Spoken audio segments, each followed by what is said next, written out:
SC সমাজের মায়ের জমি নাকি লুট হচ্ছে, আমার কাছে খবর এসেছে।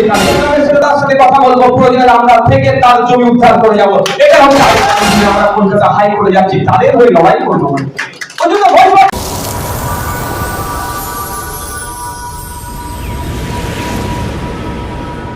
আইএসএফ তো শুধু মুসলমানদের দল না, এখানে বসে আছে এ জায়গায় বলে যাচ্ছে আমার এসসি সমাজের মায়ের জমি নাকি লুট হচ্ছে, আমার কাছে খবর এসেছে। এখানে আমি প্রোগ্রামের সাথে তার সাথে কথা বলবো, প্রয়োজনে আমরা থেকে তার জমি উদ্ধার করে যাব। এটা হচ্ছে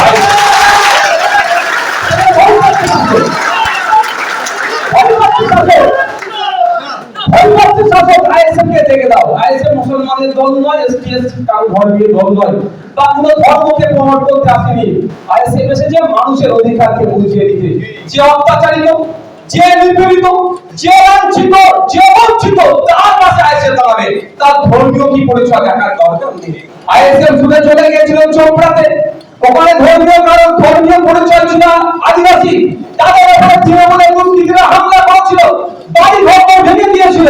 সেখানে গিয়ে তাদের পাশে দাঁড়িয়ে এমন আন্দোলন সংগঠিত করেছে, সরকার নাকি শুনছি বাধ্য হয়েছে তাদেরকে পাট্টা দেবে বলে কমিটমেন্ট করেছে। এটা হচ্ছে আইএসএফ। আইএসএফ কংগ্রেস জানেন আমাদের পাশে আছেন। আপনারা জানেন আমাদের প্রতিনিধি দল যেতে চেয়েছিল, অপরাধ পুলিশ আটকেছে 144 এর নামে। গতকাল কি আমরা উত্তর 24 পরগনার একাধিক থানাতে ডেপুটেশন দিয়েছি, তার আগে আমরা বসিরহাট এসপিতে ডেপুটেশন দিয়েছি।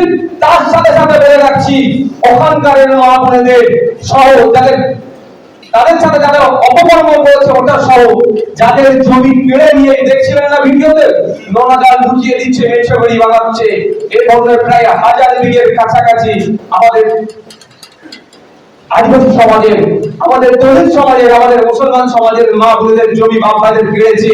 সেটা নিয়ে আগামী দিনে আমরা কলকাতা হাইকোর্টে যাচ্ছি, তাদের হয়ে লড়াই করবো। ওই জন্য ভয় পাচ্ছি, আইএসএফ কে দেখে দাও, আইএসএফ কে দেখে দাও, আইএসএফ কে দেখে দাও।